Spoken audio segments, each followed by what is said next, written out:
Cause life be lifing. Nah, for real. Hey y'all, and welcome back to a hell of a podcast. I am your host Kenya, where we talk about a hell of a lot of shit. This is going to be episode 2, not the extension from episode 1, because we gonna say that for another day, where we gotta figure out what the hell Angel was talking about, baby. But yes, we got on the same clothes, y'all. I'm giving y'all a double upload. I'm giving y'all a double up. Your girl is working. You hear me? I'm grinding. You hear me? But we had to get another episode in, a real quick one. It was actually a conversation that we was having at the field the other day, and I was like, y'all, we got to do an episode on this because this is big. Y'all, do y'all be checking y'all kids' phones? Do. All the time. Do. Yeah, as parents, we got to start checking our kids' phones, y'all. Like, and I know that it's not even it's what's crazy, what we realize, it's not even the boys. It's the little girl. Little girls showing out. Yes. I gotta sip a little wine, huh? They are showing out. Check y'all little girls' phones because they showing out with these little boys. And a lot of times the little boys are actually ignoring them. Ignoring is them, the crazy part. Or they confused on what the hell going on. I've always heard that girls are more mature, or they mature faster than boys. And I agree with it. I have a son. We all have sons. My son, he's so green. I read his text messages all day long. It's like sometimes it's like reading a novel. It's like reading a novel, and sometimes it could be interesting. But he be so green. He sometimes don't even reply. A lot of times, because our boys be on that PlayStation. So a lot of time when the little girls are calling them, group chatting or texting them, they're not even paying attention because they're on the game talking to each other. So their focus is not them necessarily, but the little girls, they're kicking it or at their house and they like to talk. Women talk. So they want to be on the phone with the boys, high siding or talking or joking, but it gets serious with some of them. It gets real serious to the point where they're talking about adult things. And we got to start for them to be so comfortable talking about it. Are the parents checking it? Are the little girls deleting it before the parents can see it? Or what's going on? How do you even... That's what I want to know, because now it raises some concern. Because with some of the messages that we seen the other day, it's like, what's going on in that household? Like, why do you know that at that age? And I get it, this is the world, we live in a world of social media, so our kids are exposed to a lot of things. But when it comes to the depths of in descriptions and stuff that was going on in them messages, it's just like, what's going on? Do you mind sharing like some of the things? Oh, she got a phone. Can we remember some of the things that was said in that text? I remember. So it was two. First, there was two things I guess that we can address. First, the disrespect from young girls to women. I'm raising my son to respect women. You don't talk to no woman any different than you would talk to your mother. My son is a mama's boy, and he's not a disrespectful kid. So when it comes down to women, I expect him to treat any woman the same way. And that's no, we don't do the bitch or the hoes and things like that. That's just not how I'm raising him in my household. However, I don't know. It's hard to teach that when he had one little girl text him and told him shut STFU bitch, and he responded like, "Dang, why you so mad?" Which is pretty common for his personality. You gotta know him to understand it. But for me, I was enraged because I'm like, no, don't you ever let nobody talk to you like that. You ain't gotta call her no bitch back, but you need to establish your boundaries and let her know that it's not okay for you to talk to me like that. I wouldn't disrespect you like that, so don't you ever disrespect me like that. I had to really get on him for him to understand that, which I didn't, as a parent, think that I was gonna have to have that type of conversation with my kid. I feel like if I'm raising a respectful young man, people are going to reciprocate that, but unfortunately that's not the world that we live in. Right. So I'm having to teach him how to deal with teaching other people how to treat him. And that was the part that made me a little upset. And then after that, he was just kind of like, he laughed it off, and she was like, shut up before I before I eat the dick, eat your dick. 10. 10. 10. They in the 10. 5th grade. And I was just kind of like, my first thought is like, who is her mama? Because it is possible that there are kids who are raised well and still just do That crazy things. That doesn't necessarily mean that It's that's how coming she is strictly from the raised. household. She could easily be Influenced by repeating. other You stuff. got Something, social exactly. media, you got TV, you got You got songs, older siblings. older siblings. There are a lot of different influences, so you don't want to automatically go to like, oh my God, who is her mom? Mm-hmm. Because I know what I teach my child, but I don't know. You know, when he gets to school, he might decide he want to be a follower and do things like that. That's not a reflection of our household. Mm-hmm. But at the same time, it's like, to like, how do we censor those things in this world? Like, how do we stop? We can't shield them from everything in the Exactly. world. We can't take them off of social media simply because other people don't Right. do right on social media. If we have good kids if we say don't post a picture, I know with Dallas I say don't post a video without letting me see the video first.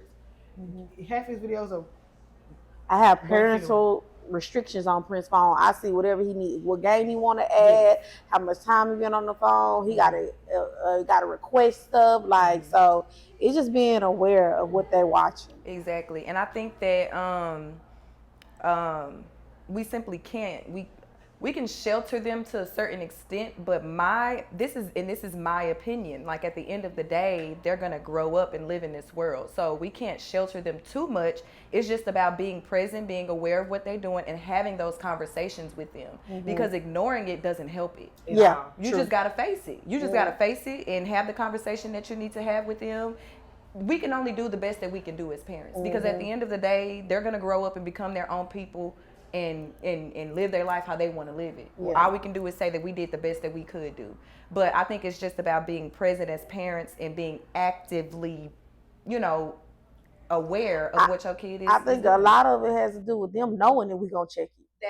Them knowing just scares them to where when we're sending them inappropriate texts and we're like, they're not responding, it's because they know mama don't play that. Mama gonna see this phone, gonna see I said things, and it's gonna be a World War III in that household. So they have the respect of their mothers, so let's not cross that boundary. Because I know we got football players, they on the field, they do a little cussing or whatever of that case may be or whatever. So we know that it's in them. We know it's in them, but they also have that respect factor. Like, I'll be on the field. The field is totally different from the household in school. I know at the household in school, if I play that, it's punishment. It's maybe a whooping. It maybe I can't go nowhere. I'm missing a party. I'm missing that because she is showing me that I have to respect who I'm talking to, or respect the adult, or even, like you say, respect these young ladies, even if they don't respect themselves. Yeah. You need to respect them. You need to show them. Prince, he don't really have too much craziness, but he had a little girl that kept calling him bro. He told her he didn't like that. He said, don't call me that. And she did it again. He said, don't call me that. She did it again. He never responded back. Off of bro. He didn't like her calling him bro. He already knows the difference of a woman. Like, what you calling me bro for? I'm not your bro. That's just how he is. Set your boundaries. Show your kids to set their boundaries at a young age. Yeah, just being present and active and having those conversations with them. I don't too much have those. I mean, I had one little incident where, ooh, and he hates it to this day, baby, because I showed it to his daddy. I can't even remember the dynamic of the conversation, but the girl was saying something and he was responding. Baby Paul is he's a Gemini, okay? We are very much like, if we gonna talk to you, we gonna talk to you, but when we ready to have our own space and our own time, we want our own time, leave me alone. So he picks and chooses when he wants to respond, how he wants to respond, whatever, but he going back and forth with this girl. And she said something about, you look like, your head look like your balls or your penis or something. He gonna respond back talking about 6 inches. Boy, where? So his daddy won't let him live to see the light of day, baby. He talking about, I don't know, we got it, cause he got 6 inches.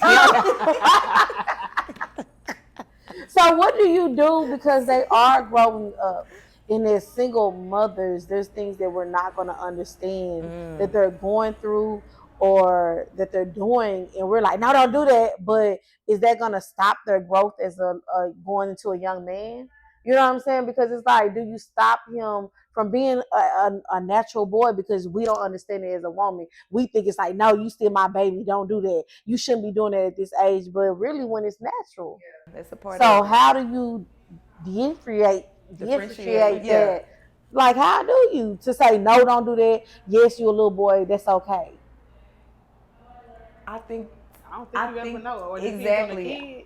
Because you ain't gonna never turn the mama hat off. Unfortunately, we don't have a choice. We can't play daddy. Exactly. I don't care what nobody say. I ain't nobody daddy. I ain't signed up to be nobody daddy. I'm a mama that got it with an absent father. Yeah. Ain't no, you know, I'm a mother. I'm a mother first, and we just gonna. That's one of those things where you gotta figure it out. You gotta figure it out as you go. Yeah. You know, who knows if y'all want to have more kids? It's a no for me. But you know, if y'all want to have more kids, you know for me. Even with most, I was the firstborn. I was my mama guinea pig. She fucked up everything she could possibly fuck up with me. But I turned out great. Yeah. It wasn't that she intentionally fucked up. Yeah. It was figuring it out along the way. Trial and error. So it's just a difference. The only difference is I don't even think it's the difference. Because to be honest with you, I was my mama's first child. She had a daughter. Mama didn't show me how to use pad. Yeah. You know what I'm saying? So it's things like that she was capable of showing me, but she just didn't understand how to do it. So I feel like when it comes down to raising boys, we can't teach them how to be a man. We can just show them how to be respectful, regular manners. Well, I'm not saying teach them how to be a man. I'm saying with things of this nature, the way that they're talking, like far as he's a boy, so him saying 6 inches, yes, in your mind, like you don't supposed to be saying that, but as a young boy going a boy, is that something really wrong? Like far as him justify what he got. So. You get what I'm saying? It's like him being in his. I don't really know the answer to that, but I will say my situation with y'all. Like I said, we are all single parents, but my situation, of course, is a little bit different than y'all because his dad is. He's not physically present per se because he's in a different state, but I have the ability to allow him to navigate that with him because I'm gonna go to him and be like, okay, well, how do you? Because I don't. So what did he say? Did he say he was wrong? Did he say? You know how Paul is. Yeah, he's gonna turn every situation into a joke. Yeah, it's gonna be an instructional moment, but at the same time, it's some kind of joke is gonna be had out of it. Knowing about Paul and hearing like you saying that, like it's funny. You can't. Like that's not. I would have been like, what? That's what I said. Yeah, that's what I'm saying. Like, how do you? I would be mad. Now, if you have a son who probably knows that what 6 inches mean, like really, you be like, don't do that. That's inappropriate. Yeah. Baby Paul. He don't. He just. And that's what I'm saying. Like in this moment, like I know he knows what certain stuff means, but I don't think it. He was just took it to that operating out of his. Yeah. So it wasn't like you better not. It was more so of like a. I think that's important too, knowing how to approach a conversation with your child when you're getting ready to discipline them, because everything doesn't warrant like you know what I'm saying, yelling at them. Everything doesn't warrant a whooping. Everything doesn't warrant, you know what I'm saying, it's situational when it comes to kids. That's what I've learned, like, and I'm still learning. So that situation, it was like you said, it was super funny to me. It was just like, oh my God, like my son getting older, but like, how do you? Is he wrong? I don't think he's wrong because he didn't say anything really inappropriate. Depending on the girl, it probably went over her head too. Like it's just, I feel like you have to know your kid. Yeah. When you know your kid, you know where it's coming from. Even if he used it in the right context, but it wasn't just like you just like, okay, kid. Yeah.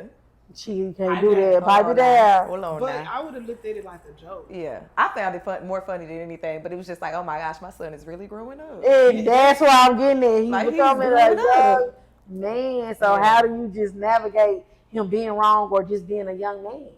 You know what I'm saying? How do you can't navigate it? It depends on when we about to have our period.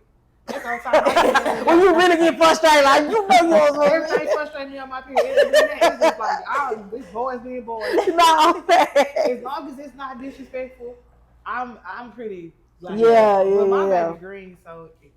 And my child is not green at all. So if the roles was reversed and it was like not baby Paul and Prince, if it was Prince that sent the 6 inches, would you have got on him? Yes. My son knows he's very not much so green. He has 6 older brothers, well, 5 older brothers and a brother his same age, and they're very aware of things. And he also has an uncle that's very outspoken. He has a papa that's kind of outspoken. Mm-hmm. And he has a mama that's kind of outspoken. So, yeah, I'm being a little quaint on this, but outspoken. So therefore, he's very outspoken. So my son is very aware and pays attention and nosy. So yeah, I would have got on him because Prince would have known what he was doing. Yeah, definitely. So that's why I say. But then it's hard because he is growing up to be a young man. There's things that that's changing and things that he's saying. Like he be like, "Mom, I got her down there," and I'm like, "Oh." And I, like, okay. He be like, "What am I supposed to do?" I'm like, "Let it grow." Like, I mean, it's a part of it. It's natural, son. It's natural. So yeah. It's like that's him just being a young man. He ain't trying to be disrespectful. He just grown up to be a young man. I feel like when you know your kids, like we don't have disrespect for children. Right? Yeah, no. So when you know your kids, it's just like, okay, better, do better. Now get out of the face. Mm-hmm. Simple as that. Exactly. Well, I just wanted to bring that up, y'all. We are coming close time. There was a quick little snippet, little episode for y'all, but let me know how y'all feel and how do y'all navigate through, parenting and when your kids are getting older. Do y'all check y'all? Not do y'all check y'all kids' phones, baby. Especially them with y'all little girls. Check them phones, baby. Check them, please, because it's a lot going on up in there. Check them. It's a lot. That's crazy to me that moms don't be checking their daughters' phones, or maybe they deleting it, like you said. I don't know. Yeah, I think a lot has to be deleted because that's there's no way that some of the conversations that are being had is regular for them to be allowed in the household. But again, I say you could have older siblings that are very open with their younger kids. Yeah. Younger. They don't see the difference of this is your younger sibling, something they shouldn't be privy to at that age. Mm-hmm. That's my sibling. They see whatever I got going on. Mm-hmm. So you just never know. And if you do have that situation, check, because a lot of times the younger sibling looks up to that older sibling and wants to be like that older sibling, wants to do what the older sibling does. Even though you may trying to raise them different, check that phone, please do, because it's happening. It's happening too frequently. Too much. Just want to make y'all aware of that. If y'all not already, be present in y'all's kids' lives. Make sure that y'all are checking them phones, having conversations with them, listening to them. Don't be so quick to yell. I just wanted to bring that point up. But we are at time, y'all. I thank y'all so much for tuning in again to this quick little episode that we had for y'all. I hope y'all enjoyed both episodes today. Again, if you have a question that needs an answer, or you want to tell us a story and just want our opinion or our advice on, make sure that y'all send it to me at hellofapodcast1@gmail.com. You can remain anonymous if you want to. Like I said, it's your business. Or if you want to shout out, put your name in your social, and I'll definitely do that. I'm for the people, you know what I'm saying? Like, I want everybody to win. You know what I'm saying? But again, thank y'all so much for tuning in to episode 2 of A Hell of a Podcast, where we talk about a hell of a lot of shit. I'll see y'all later. Bye. Yeah, it was. You keep talking. Just don't come for me in them comments. Because baby, I snaps back now. She's not joking. I'm not. She's not joking at all. She meant every word she said. Okay, every.